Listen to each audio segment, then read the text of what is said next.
podcast of sports with your host, Jay Pops. Guys, today's date is January 4th, 2022. I thank all of you guys for tuning in. Heck, I thank all of you guys for waiting around for it. All right, so we are back, guys. We're back for another latest edition.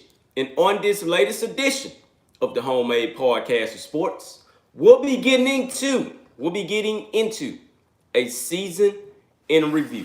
All right, so this is part one of a lengthy series, and we're just going to talk about some things. All right, so first and foremost, how are you guys feeling out there, Aggie? Because I'm feeling good. The hate is still continuing to come about this historic recruiting class, in which people are not going to let us go anywhere. The hate is still coming, and I forgot to throw this out here as well. The hate is still coming to where they're now saying this year, oh, it's going to be about 10, 11 more of those guys in the transfer portal. The transfer portal is going to be busy next season. Man, I can't make this stuff up. I cannot make it up. All right, so what I'm saying to you guys this year, they're going to continue to dislike Texas A&M because Texas A&M doesn't have any recent national championship. There you have it. I see it. It's getting to the point to where I saw a young man on my Twitter page post something, because I think Fox does this all the time. They post a lot of things out there because it now marks the anniversary to when Vince Young won Texas its fourth national title. Fourth. That's why I said on Twitter what I said. Is Texas the laughing stock of the blue blood nation? To me, they are. They love to post these 4 national titles because Texas A&M had won one since 1939. So what? So what, man? Who gives a crap? Nobody lives in the past anymore. Anywho, it ain't about that. I'm not going to talk about that. So he posted that, and it had like the most recent schools that has been to either won a national title or been to a national title game in the last 20 years. Okay, and Texas is on there for at least 2 of them. So what? He's going to post that and then going to turn around and say, this is the reason why nobody wants to watch Aggie football. Come on, man. Stop it, man. You guys do so much. So look here, man. I'm going to clarify the hate here. This is where all the hate is coming from. It's coming from Texas, they're number 1. It's coming from Oklahoma, they're number 2, because supposedly we paid Gabriel Brownlow Dindy's dad a certain portion and told him that we'll get his church built, et cetera, et cetera. And another portion of the hate is just coming from follow-along people. All right, so don't be surprised if Wake Forest shows up somewhere next season. The little bit of football fans they do have, but please don't be surprised if they show up next season and they have a word to say as well. The guys who I've not heard from, and I've probably heard from like 1 or 2 of them, is the Alabama fans, the Georgia fans, and the Ohio State fans. The reason why I said those guys in that particular order is because Alabama is behind us in recruiting at number 2. Georgia is number 3. And Ohio State is number 4. Notice, those guys haven't said anything. Y'all got y'all class. Welcome to the party. The ones who continue to be salty are Texas and Oklahoma fans in general. Those are the 2. Why? Because Texas A&M is leaving their behinds in the dust. Just like where they ought to be. But anywho, let's talk about this 2021 season in review. All right, so we're going to break down the very first game. All right? Excuse me. We're going to break down the very first game here. From the very first jump, and what I seen from Haynes King, for that matter, and when he played Kent State, and when this Texas A&M team in general played Kent State, let me know that Jimbo Fisher was on his way to moving this offense way more faster than what you ever seen Jimbo Fisher moving the offense at. All right? And I'm going to say this once again. I'm going to clarify once again. That offense was on a pace to moving way much faster than what Jimbo Fisher was used to moving his offense at. Haynes King, although Haynes King came away from that game with 3 interceptions and 2 touchdowns, the one throw he threw to Caleb Chapman, in which Caleb Chapman, he wasn't even much that wide open. Caleb Chapman had to go and run that ball down. He threw that deep route. Caleb Chapman caught it. He threw a pass to, I believe that was Anais Smith that caught the first touchdown. It was either Anais Smith or it was Jalen Watermeyer that caught that first touchdown. Okay? Once again, he had 2 touchdowns, 3 interceptions. People ridiculed him so much for that 2 touchdown and 3 pick performance in that game that it was so crazy. People were just trying to nitpick. I knew the moment I saw him make a scrambling play. Everybody remembers this play. He made a scrambling play to where he should have picked up about 30 yards, but he only picked up about 15. The whole entire stadium went crazy. When Leon O'Neal ran that touchdown, ran that pick 6 back, the entire stadium went crazy. Because before that play, Leon O'Neal had already got flagged for something. All right, so I even said it in the crowd myself. I said, all right, Leon, you got to make up for that. And he made up for it. That let me know that that team was on the verge of doing something very, very special. Okay? People forget Texas A&M had over 600 total yards in that game of offense. Once again, we were on the pace of doing something. What are you guys not understanding about that? You guys don't want to understand that because you want to continue to look at the 4 losses, in which I'm going to get to, by the way. Okay? So, what we took from that game was that the defense was dominant. It was Kent State, don't get me wrong, before anybody comes on here and tells me that. It was Kent State. I know that part. It was Kent State. But later on throughout the season, Kent State still had a pretty ridiculous offense. Our defense was able to limit that offense to a little amount of production. Okay? I'm going to say it once again. They were able to limit that offense to a very small amount of production.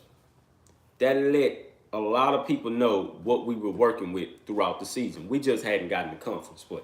All right, so that final score. And I don't want to be wrong about these scores here, okay? I do not want to be wrong about these scores. So I'm going to give you the scores of each game. Let me look this stuff up. Once again, I'm going to give you the final score of each game.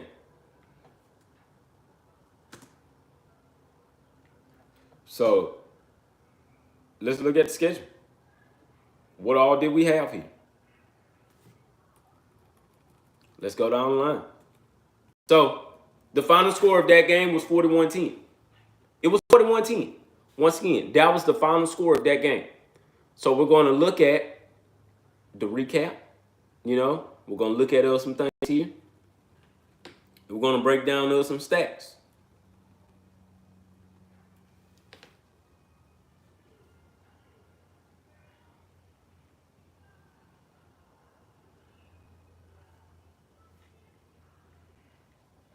Hold on just 1 second. Let me get all of my stuff together. Make sure got the right data, you know, because I don't want to be wrong here. And I'm amazed to see where Texas A&M is going to end up when this season is all over and done with. That's going to really, really amaze me.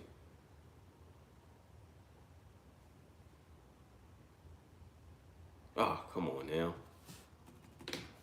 What is this doing?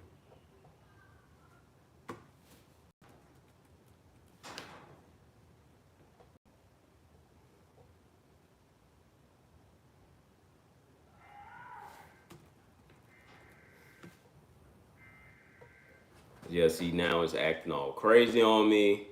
Doesn't want to give it to me. Keeps doing all kind of other things. All right, this was the stats in this game. So King had 292 yards passing in this game. 2 touchdowns, 3 interceptions. Once again, King had 2 touchdowns, 3 interceptions.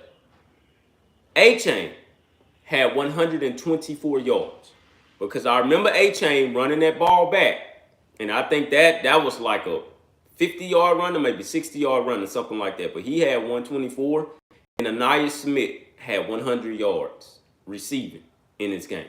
All right, that said something. That said something, and that sparked a lot of people's attention. As Texas A&M came into the season, ranked as, I believe, the 7th or 5th best team in the nation. We came in highly ranked. Already knew that we were going to come into the season highly ranked. We deserved that rank. We just didn't live up to it. Unfortunately, we just did not live up to it. So that final score was 41-10. So we move along to the Colorado game. This was the game where Haynes King got hurt. Haynes King went down. And I said in that game, when Haynes King went down, the entire offense went down with him. And I was correct on that. The entire offense for that season went down with Haynes King. Okay? I'm going to say it once again. The entire offense for that whole entire 2021 season went down when Haynes King went down.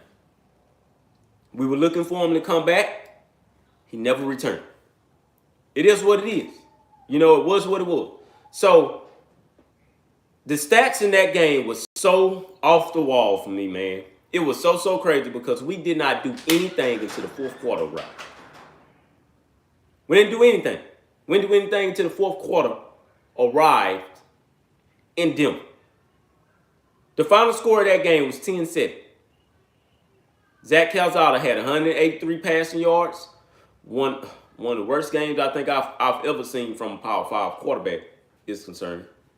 A-Chain had about 50 rushing yards, and Watermeyer had about 66 receiving yards. That was the highest receiving guy in that game. Just blew all of our minds. You know, because in that game there, it said something about our defense. It said that our defense was ready to live up to the task, but because of the simple fact of that we didn't have the quarterback that we wanted to have going throughout the entire season, that done something. It took a spark away. It took a major spark away. Not only did Aggie Nation see it, but the entire world saw it. And that's what made going into the season, going into the rest of the season, so crazy, because we knew at that point, man, we were probably going to drop a couple of more games. Now, I said the predicted record, even when Haynes had went down, I said my predicted record for us with Zach Calzada was nothing short but I believe I said 11-2 season. I said, okay, we're going to go 11-2. 2 losses is all that I'm getting. However, a loss did not stick in my mind for Alabama. And I've heard a lot of people say this here as well. Oh, anybody who tells you that they knew that Texas A&M was going to win that game, oh, they're lying. No. Because I was one of the ones that said that they were going to win that game. It was something special about them when they won that game. We haven't got to that game yet.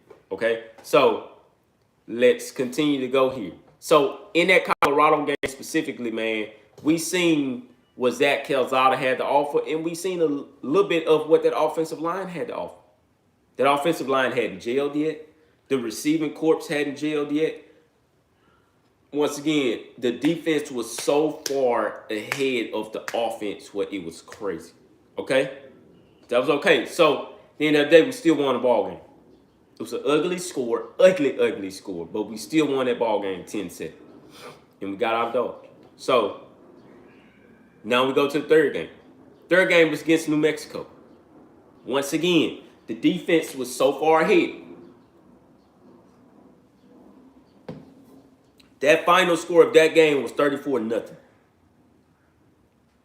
And don't get me wrong, man. It was New Mexico. New Mexico was nowhere near a threat to anybody this season, not even in their own conference. They was a threat. But we still beat them 34-0. We took care of our business just like we needed to. And we got them on out the way. Once again, man, the score was 34-0. Zach Calzada had 275 passing yards. Isaiah Spiller had 117 rushing yards, and Demond Demas had a 100-yard game. That was when Demond Demas stepped on the scene and he made his presence be known. We was like, okay, that's the Demond Demas that we've been waiting on. That guy didn't even much have nothing but, I think, 5 receptions in that game for 100 yards. I think all of his receptions yard average was about 25 or 19 or 17 points something. Huge day for him. Of course, it was against a lesser opponent, but that's what you're supposed to do. You're supposed to do that. So Demond Demas let himself be known in that game, and we moved on from there. So this was the loss that ultimately hurt us going forward. It hurt us. It hurt us a whole lot going forward. And I'm going to talk about this game specifically, and then we're going to go ahead and get on about it here, and I'm going to come back in part 2 and continue to go from there. This was the loss that really, really impacted our season. And at that point, I knew something was about to happen. That was, okay, so understand this here. I made a prediction of 11-2 for Zach Calzada. That was one of the losses. I felt after we lost that game, we were only going to lose one more. I felt that way. I honestly did. And man, I had made a podcast before that Arkansas game even got here, of course. And I said that we were going to deliberately handle Arkansas very, very easily. I made my prediction of a 34-10 ball game. I said that we were going to handle Arkansas. It was a lot of Aggie fans that tried to tell me, no, man, that's a different Arkansas team. It was even a lot of Arkansas fans that told me, no, man, that's a different Arkansas team, man. That is not your typical Arkansas team that you guys are used to playing. So we played them. Score ended up being 20-10. You know, we came out with a loss, but that loss was by 10 points. See, that's what gets me. I should have known something was up when they beat the crap out of Texas, like the way they did at home. They beat Texas 40-21, or it was 41-20, something like that. But man, they beat Texas by 3 touchdowns. They took Steve Sarkisian and his team to the woodshed and left them there. The entire night, left them there. The entire state, the entire college football world seen, excuse my language, that ass whooping. The entire college football world seen that ass whooping. I should have known something was different then. I should have known. But me being an A&M fan, you know, Arkansas is our legit SEC rival. Because they are. You know, anybody who thinks Arkansas is not our legit SEC rival, well, then you're kidding yourself. Even Arkansas knows that. You know, they are a legit SEC rival. But we got in there, and for whatever reason, we could not get anything going. I mean, Isaiah Spiller couldn't get anything going. A-Chain couldn't get anything going. Zach, I don't know what in the heck he was doing in that game. The receivers, Watermeyer was dropping passes.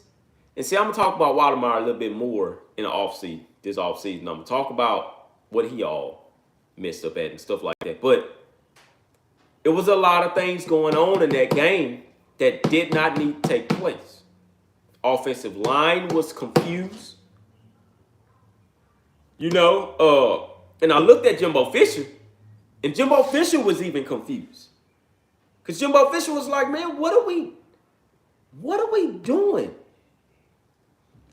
What What I did not know, though, what I did not know was this here.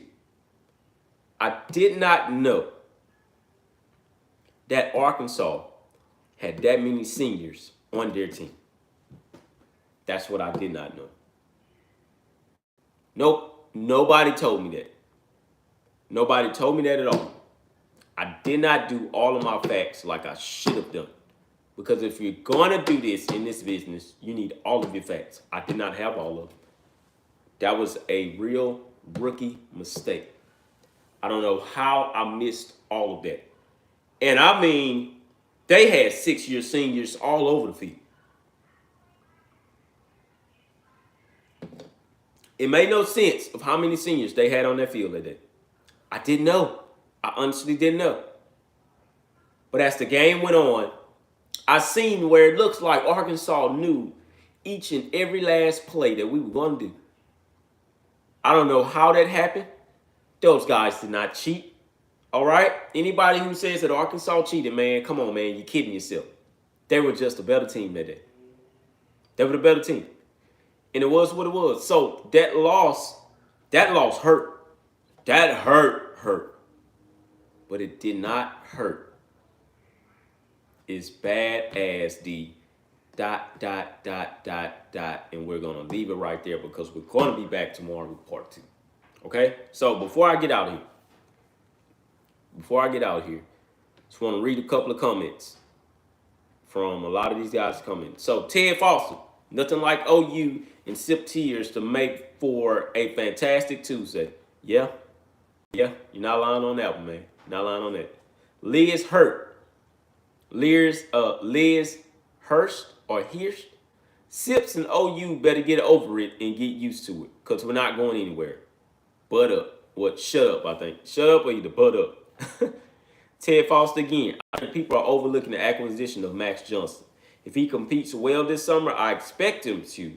His experience and his classification, parentheses, junior, will have him at quarterback 1, King at QB 2. I'm going to have to disagree with you on that. I still think Haynes King, he has some unfinished business.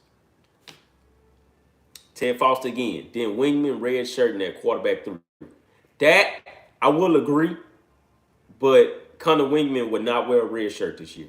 That's just that. He would not be red shirted because he doesn't need to be red shirted. Burt, 27. That was an Arkansas team with 20 plus 6 and 5th year seniors. See, that's what I didn't know. I did not know that at all. Text 10,000 runner. Wegman will be QB1, day 1.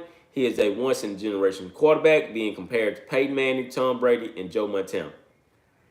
I agree with everything you said except the simple fact of Wegman will be QB1. I'm telling you right now, man, Colin Wingman will not be QB1. And I couldn't feel more confident about saying that. Ever. QB1 will be Haynes King. He has unfinished business. You guys have to understand the history that Haynes King made in high school and the history that Haynes King wants to make while being at Texas A&M. This is the reason why he chose this school. He wants to make history. He is a solid killer, quarterback-wise and football-wise, and he knows the playbook better than any quarterback that's behind him, period. Liz Hirsch. I didn't know Arkansas hated Texas probably more than everybody else. Oh, yeah, man, because Southwest Conference days, man. You have to understand the SWC days, in which I wasn't born for. I was not born around when it was the SWC days. I was not. But I've heard much about the Southwest Conference and how they dominated college football in that time frame. I'm talking about the Southwest Conference in general. They dominated college football. Ted Foster, maybe, but I think it might be better for him, parentheses, Wegman's red shirt. It would give him a year of physical growth, learning the playbook, and putting his toe in the water during garbage time. That's why I say I don't think he's going to redshirt, because the simple fact of Jimbo Fisher wants to throw him out there for quote-unquote mop-up duty, but he wants to get him some in-game action. Asian Persian, I just hope the O-line can make a huge improvement next year without Green. I agree. I agree a whole lot. All right, so once again, I thank all of you guys for tuning in, but before I get out of here, I just want you guys to know what Harold Perkins said on his decision. 5-star linebacker Harold Perkins on Texas A&M. I just knew it was the right place. That's just that. For anybody who wanted to know, I just knew it was the right place. Dion Bowie on signing with A&M. That's the place for me. So anybody who's out there thinking differently about why these guys are doing this and doing that, well, that's why. Okay? So it is what it is. Move along here. For my women's basketball, guys, we gotta step it up with the women's basketball support. We give them a lot of support, but we don't give them a lot of support like we need to, okay? Myself included. I will get better at this. Let me continue to grow. So the final score with them versus LSU on Sunday, January 2nd, was 75-66 LSU. That's okay. They did not fall out of the rankings, none whatsoever. So they play on Thursday, January 6th at 5:30 p.m., and they play against number 7, Tennessee. This is a road game. A&M needs you. A&M needs you badly because after that, they have nothing but ranked opponents on the schedule. That's just that. So men's basketball. A&M men's basketball team is 11-2. Why are they not in the rankings? It's beyond me. I have no clue why we're not ranked yet. But that's okay. We're gonna take our respect. Just continue to watch. So they play Georgia and they play at Georgia. Georgia is 5-8. I believe that when they play Arkansas, because this is the thing.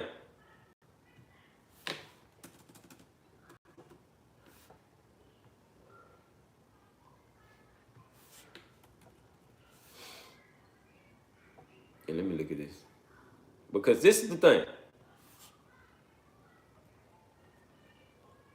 I don't know why they don't have them as, okay, now here we go. Now they have them as like ranked. Because, see, this is the thing. Because Arkansas is not even ranked. When they play Arkansas on Saturday at 12 p.m., and I hate that they play at 12 p.m. because I'll be watching the All-American Bowl. When they play Arkansas at 12 p.m., that will be the determining factor to if the Texas A&M men's basketball team can bulldoze their way into the basketball rankings. All right, so just watch for that one. Those guys need your support as well, okay?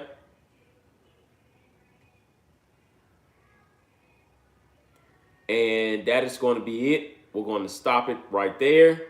I need you guys to also stand up for R.C. Slocum as he is now cancer-free. And I'll repeat this once again. R.C. Slocum is now cancer-free. Shout out to R.C. Slocum. I made this prediction here.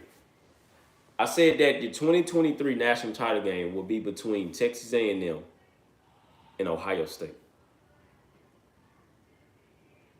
Understand why I said that. I believe Ohio State has everything they need to get to the national title game. That defense is going to be better next year. And I believe A&M has everything they need to get to the national title game as well. The offense will be better this year. Understand why I said Ohio State and Texas A&M. Because both of those guys are a couple of playmakers away from getting to the big games. Ohio State has been there. They can get back, and I know they can. A&M haven't been there, period. They can get there. I know they can. Just be patient. 2023, it will be Ohio State versus Texas A&M for the national title game.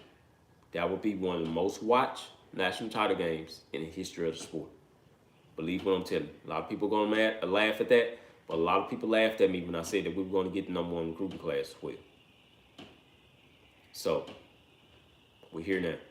All right, so I thank all of you guys tuning in. Hashtag Gigamax.